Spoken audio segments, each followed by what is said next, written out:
কোনোবা এজন মহান ব্যক্তিয়ে এষাৰ সুন্দৰ কথা কৈ থৈ গৈছে, যিসকল ব্যক্তিয়ে এটা সঠিক সিদ্ধান্ত ল'ব পাৰে সেইসকল ব্যক্তিয়ে জীৱনত বহুত বেছি আগুৱাব পাৰে। সেইসকল ব্যক্তিয়ে সেই সিদ্ধান্তটোৰ বাবে নিজৰ জীৱনত সদায় সুখত থাকিব পাৰে। নমস্কাৰ বন্ধুসকল, মই প্ৰীতম ফুকন সকলোকে স্বাগতম জনাইছোঁ এটি নতুন ভিডিঅ'লৈ। জীৱনত যেতিয়াই আমি এটা সিদ্ধান্ত ল'বলৈ যাওঁ প্ৰতিটো ক্ষেত্ৰত আমাৰ কেতিয়াবা ভুল হয়, কেতিয়াবা আমি এটা ভুল সিদ্ধান্ত লৈ পাওঁ। কেনেকৈ আমি এটা সঠিক সিদ্ধান্ত ল'ব লাগে আৰু কোনকেইটা দিশ মন কৰিব লাগে সেই বিষয়ে এটা সৰু কাহিনী আপোনালোকৰ মাজলৈ আজি লৈ আহিছোঁ। তেতিয়ালৈকে যদি চেনেলটো ছাবস্ক্ৰাইব কৰা নাই, ছাবস্ক্ৰাইব কৰি বেল আইকনটো প্ৰেছ কৰি ল'ব পাৰে, আৰু যদি ভিডিঅ'ত লাইক নকৰাকৈ আছে লাইক এটা কৰি লওক। এজন ৰজা, তেখেতৰ 3জন পুত্ৰ। ৰজাৰ বয়স হৈ আহিছে। ৰজাই ভাবিলে মই মৰি যোৱাৰ আগতে মোৰ কোনোবা এজন পুত্ৰৰ হাতত ৰাজ্যভাৰ গঢ়াই যাব লাগিব, আৰু সেইজন ব্যক্তিৰ হাততে ৰাজ্যভাৰ দি যাব লাগিব, আৰু এজন প্ৰকৃত ৰজা বিচাৰি উলিয়াব লাগিব। তাৰ বাবে তেওঁ কিছু সময় চিন্তা কৰিলে আৰু 3জন পুত্ৰকে মাতি পঠিয়ালে। 3জন পুত্ৰ আচৰিত হৈ গ'ল। আজিনো ৰজাৰ মানে দেউতাকৰ কি কাম ওলালে তেওঁলোকক মাতি পঠিয়ালে। তেওঁলোকে গ'ল মহাৰাজৰ ওচৰত হাজিৰ হৈ গ'ল, কিয়নো আদেশ মাতেতো যাব লাগিবই।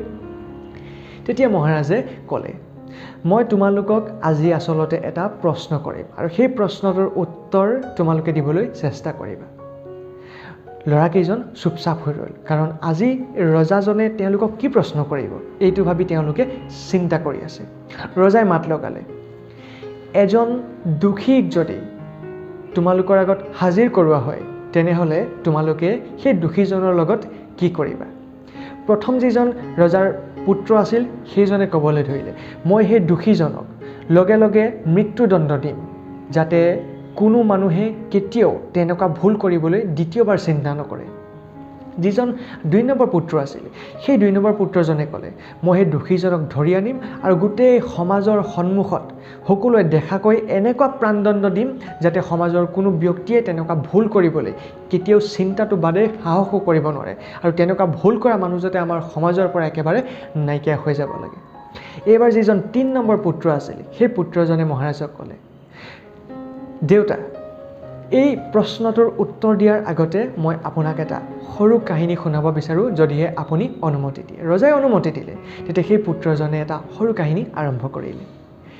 এজন ৰজা, তেওঁৰ ওচৰত এজনী ভাটৌ চৰাই। সেই ভাটৌ চৰাইজনী ৰজাই আচলতে বহুত মৰম কৰে, বহুত মৰমৰ। সদায় খাবলৈ দিয়ে, গা ধুৱাই, ধুনীয়াকৈ নিজৰ লগত লৈ ফুৰে, য'লৈকে যায় তালৈ ভাল খাদ্য খাবলৈ দিয়ে, পিঞ্জৰাটো নাৰাখে, খুলি ৰাখে।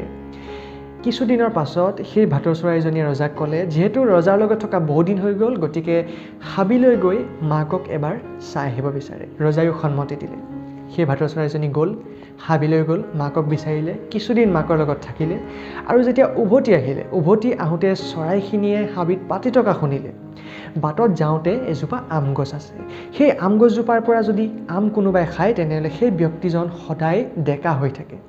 যিহেতু সেই ভাটৌজনীয়ে ৰজাক বহুত ভাল পাইছিলে, গতিকে সেই আমটো লৈ পেলাই তেওঁ ৰজাৰ ওচৰলৈ উৰি গুচি গ'ল। গৈ থাকোঁতে অলপমান ভাগৰ লাগিলে, ভাগৰ লগাৰ লগে লগে সি এটা গছৰ ডালত আমটো থ'লে আৰু ওচৰতে শুই পৰিল।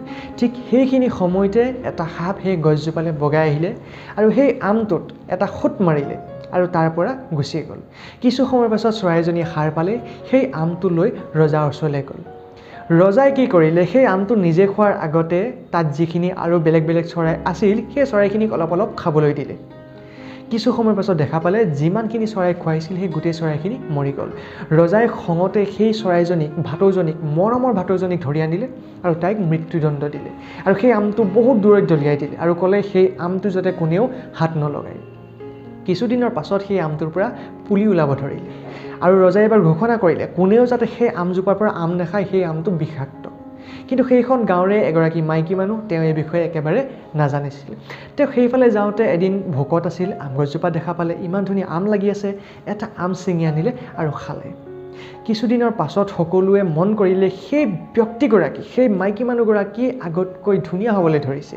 তেওঁ বয়সটো লাহে লাহে কম হ'বলৈ ধৰিছে, তেওঁ আগতকৈ বহুত বেছি ডেকা হৈ পৰিল, যুৱতী হৈ পৰিল।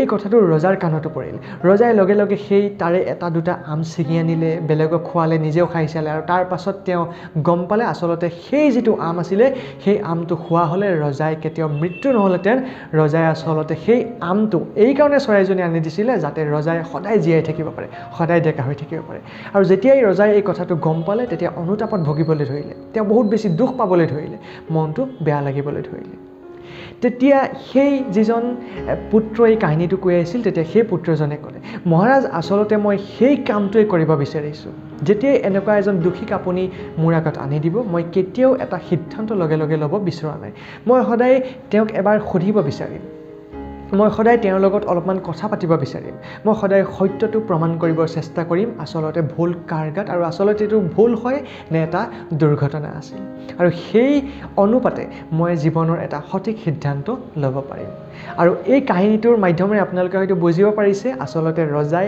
ৰাজ্যভাৰ কোনজন পুত্ৰৰ হাতত গতাই দিলে বন্ধুসকল এটা সৰু কাহিনী কিন্তু আচলতে সৰু সৰু কাহিনীবোৰে আমাক জীৱনত কিছুমান বহুত ডাঙৰ কথা শিকাই থৈ যায় জীৱনত যেতিয়া কিবা এটা সিদ্ধান্ত ল'বলৈ আগবাঢ়ি যাব জীৱনত কেতিয়াই এটা সিদ্ধান্ত আপুনি ল'বলগীয়া হ'ব কেইটামান কথা আপুনি সদায় মনত ৰাখিব এক নম্বৰ কথা যেতিয়া আপুনি সিদ্ধান্ত এটা ল'বলৈ যাব কেতিয়াও খৰধৰকৈ এটা সিদ্ধান্ত আপুনি গ্ৰহণ নকৰিব সদায় নিজকে সময় দিয়ক সুস্থিৰ মগজৰ সৈতে চিন্তা কৰক আৰু তাৰ পাছতহে আপুনি এটা সিদ্ধান্ত গ্ৰহণ কৰক দুই নম্বৰ কথা যেটো আপোনালোকে সদায় মন কৰিব লাগে সেইটো হৈ গ'ল কেতিয়াও নভবা নিচিন্তাকৈ চকুৰ আগত যিটোৱে হ'ল যিটোকে দেখিলে সেইটোকে হয় বুলি ভাবি কেতিয়াও এটা সিদ্ধান্ত গ্ৰহণ নকৰিব কাৰণ খৰধৰকৈ অকস্মাত লোৱা এটা সিদ্ধান্তই সদায় আমাক দুখ দিয়ে তেনেকুৱা ধৰণৰ সিদ্ধান্তবোৰে সদায় আমাক জীৱনত বিপদৰ ফালে ঠেলি পঠিয়ায় হয়তো আপোনালোকৰ লগতো বহুতবাৰ হৈ গৈছে কেতিয়াবা কেতিয়াবা এনেকুৱা কিছুমান সিদ্ধান্ত আপুনি অকস্মাত ল'বলগীয়া হৈছে আৰু লৈ পেলাইছে বিশেষ চিন্তা নকৰাকৈ যাৰ পৰিণাম হয়তো আপোনালোকে আজিও ভুগি আছে জীৱনভৰ হয়তো সেই পস্তাৱা আপোনাৰ লগত থাকি গৈছে জীৱনভৰ হয়তো সেই তাৰ যিখিনি দুখ সেইখিনি আপোনালোকে ভুগি থাকিবলগীয়া হৈছে সেইবাবে মই সদায় কওঁ যেতিয়াই এটা সিদ্ধান্ত আপোনালোকে ল'বলগীয়া হয় সদায় কথাবিলাক চালি জাৰি চাবলৈ চেষ্টা কৰিব শান্ত মগজুৰ সৈতে এটা সিদ্ধান্ত ল'বলৈ চেষ্টা কৰিব ভুল কি শুদ্ধ কি এই বিষয়ে কিছু সময়ৰ বাবে হ'লেও ল'বলৈ চেষ্টা কৰক দেখিব আপোনাৰ জীৱনৰ যিটো সিদ্ধান্ত সেই প্ৰতিটো সিদ্ধান্ত আচলতে শুদ্ধ প্ৰমাণিত হৈ গৈছে এটা সৰু কাহিনী কিন্তু জীৱনত আমাক এটা ভুল সিদ্ধান্ত লোৱাৰ পৰা বচাই ৰাখিব আমি তেতিয়াই বিপদ পৰোঁ যেতিয়া আমি খুব খোকাখুন্দাকৈ নভবা নিচিন্তাকৈ অকস্মাত এটা যিকোনো ধৰণৰ আমাৰ সিদ্ধান্ত আমি লৈ পেলাওঁ বন্ধুসকল কাহিনীটো যদি ভাল লাগিল তেনেহ'লে লাইক কৰিবলৈ নাপাহৰিব আৰু আপোনালোকৰ জীৱনত খৰধৰকৈ অকস্মাত লোৱা সিদ্ধান্তৰ পৰিণাম আপোনালোকে ভুগিবলগীয়া হৈছে নে নাই হোৱা কমেণ্টত জনাবলৈ নাপাহৰিব তেতিয়ালৈকে চাই থাকিব PS এছপাইৰিং ফিল্মছ মই প্ৰীতমে আজিলৈ বিদায় লৈছোঁ চেনেল যদি ছাবস্ক্ৰাইব নকৰাকৈ হৈছে ছাবস্ক্ৰাইব কৰি বেল আইকনটো প্ৰেছ কৰি যাব ধন্যবাদ জয় অসম